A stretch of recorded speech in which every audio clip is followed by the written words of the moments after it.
it worries them. And it worries them that we may be slipping into a recession. It worries them that the dollar, which has been the standard in international business, may lose its place.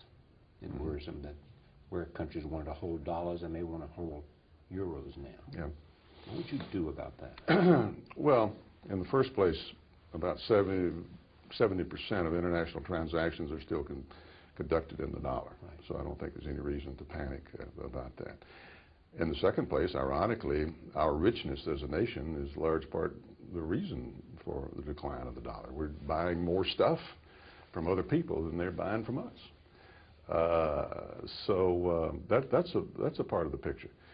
It's helping our exports now. I mean, every coin has two sides, and it's helping our international. Some decline in the current accounts deficit. That's exactly right. But we have to be for, and we have to have policies consistent with a strong dollar. And you know, lowering the interest rate, which has recently happened in response to the housing bubble, and all of that, you know, has been a part of it. But none of these are permanent policies, and none of them are designed to deliberately cheapen the dollar. We are dependent. We talk about our dependency on foreign oil. We're dependent on foreign investment also, and we're dependent on foreign creditors. And we can't be for a cheap dollar. We can't have policies that lead people to believe that it's going to be that we're going to acquiesce in the dollar falling even further. We don't want people unloading those dollars. So what do we do?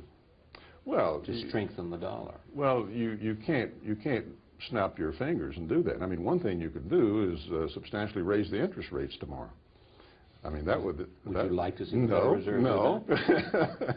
No. There's no.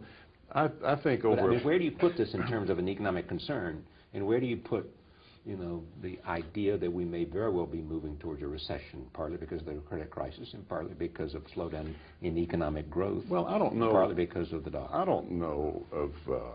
Well, I think the dollar may be more of a symptom than it is a cause, but I don't know of many economists that really think that we're probably going to head toward a recession. I do think. I think they think it's about a 50-50 chance. Well, I think that a pullback in growth somewhat is different than that. We got to put it in context, and we've had a very good run for about 6 years now.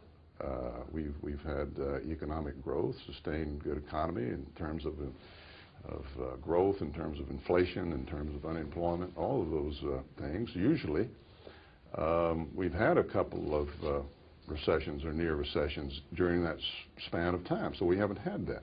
It's only natural that we have somewhat of decline in growth over a period of time. Hopefully that's all that it is.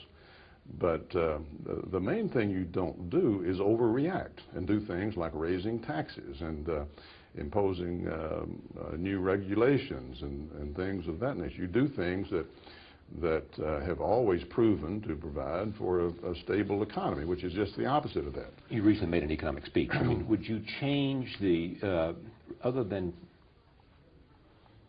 not letting the present tax cuts expire in 2010, would you increase the number of tax cuts? How would you look at the revenue side?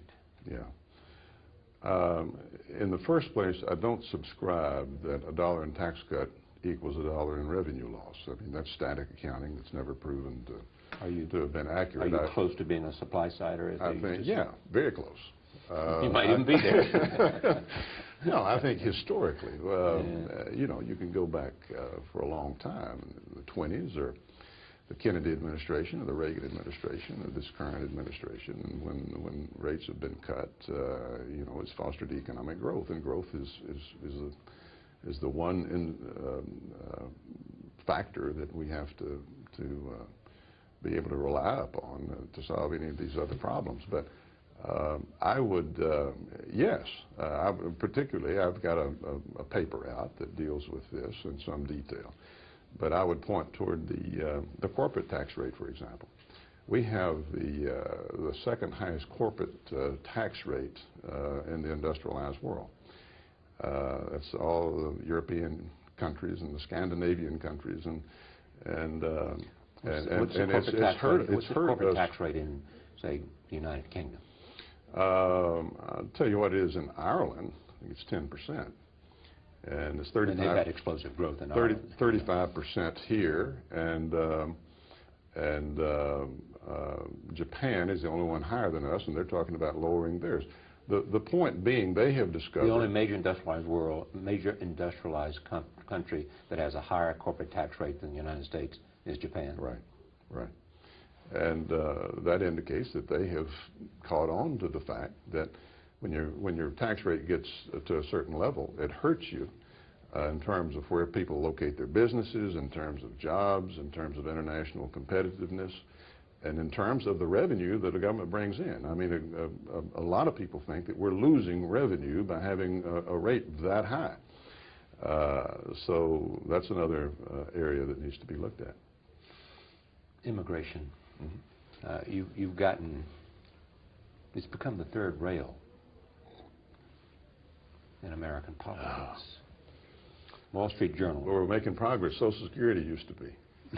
Oh, it's true. You know, and by the way, credit where credit due, at least if it matters, Washington Post has editorialized about your own clear thinking on Social Security and for attacking a very, very difficult issue with some progressive ideas for change. And this is what the Wall Street Journal, though, said about immigration and you. Unfortunately, Fred Thompson continues to channel Tom Tancredo, the nuisance candidate who blames every problem in America on the illegal immigrants who constitute roughly 5% of the U.S. labor force. Mr.